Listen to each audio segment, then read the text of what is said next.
Leonard Nimoy has died. The star of Star Trek died today at his home in Los Angeles at the age of 83. It's a lesson that I had to learn. Damaged the lung cells many years ago. In 2014, Leonard Nimoy made a confession that stunned Trekkies worldwide. The man behind Spock was dying and it was his own fault.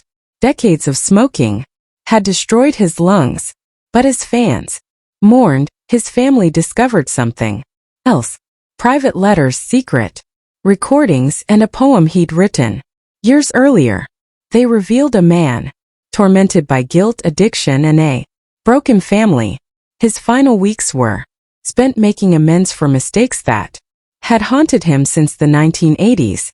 The truth about what really killed Leonard Nimoy wasn't just disease, was regret.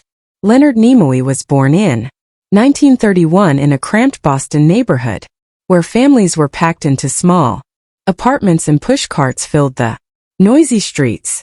His parents, Max and Dora, had barely escaped violence in Ukraine. Max crossed into Poland on foot. Dora and her mother hid under hay in a wagon. They reunited in America, only to land in the middle of the Great Depression. Max cut hair in a tiny barber shop, and 3 generations shared one thin-walled apartment where every sound echoed. Leonard grew up hearing Russian, Yiddish, Italian, and English all swirling together, and somehow he absorbed it all.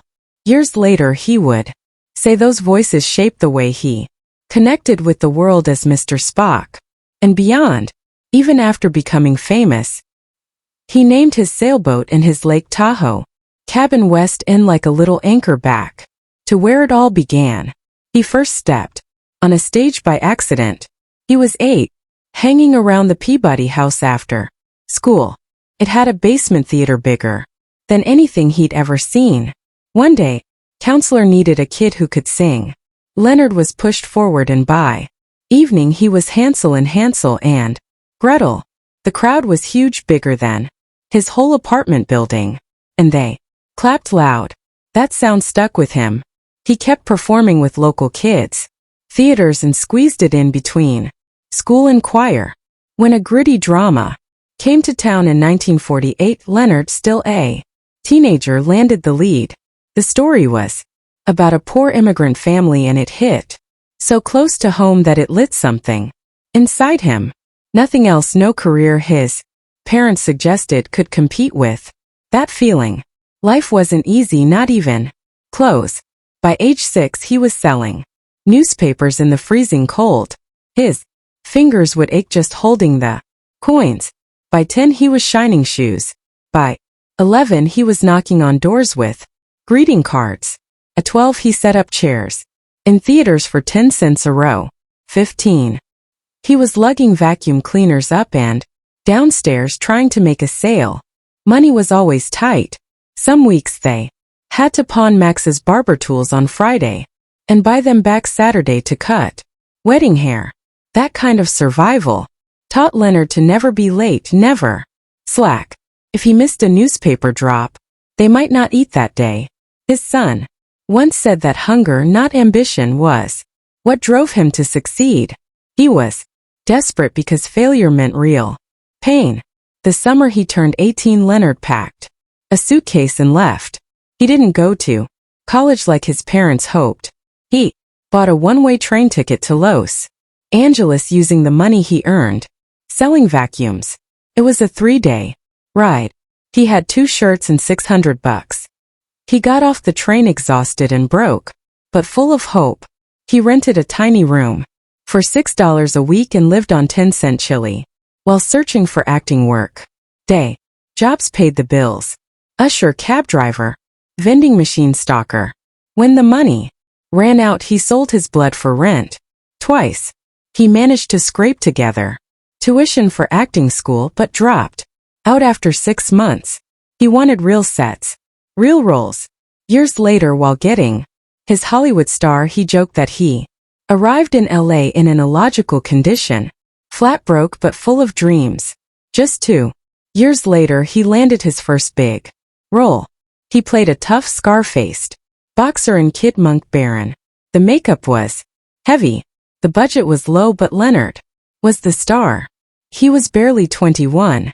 He studied real boxers to make it look right and kept wearing the same old jacket to auditions and to set. The movie didn't do well, but it proved he could lead a film. That kept him going until television came calling. Around that time he also played a Martian. It was 1952. He was squeezed into a stiff rubber suit, filming a sci-fi serial called Zombies of the Stratosphere. It was shot in just 17 days and Leonard made only $75.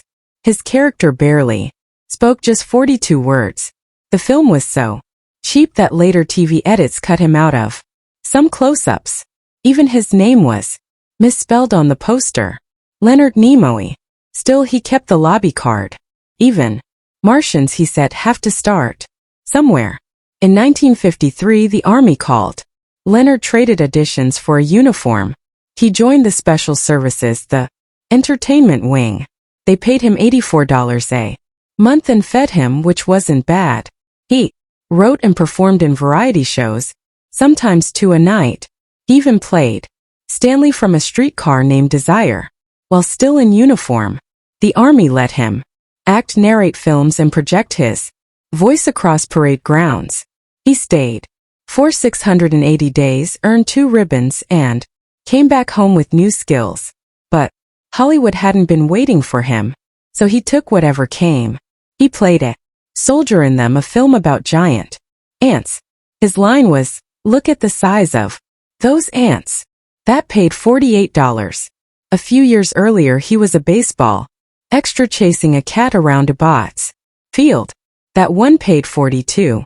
No credits. Just long hours and cold mornings. But he watched top actors work and soaked it all in. Later he joked that millions saw him. They just didn't know it. When roles dried up he started teaching. He rented a little studio and offered method acting classes for $2 a session. He put ads in the paper. Sometimes he made $10 a night, less than a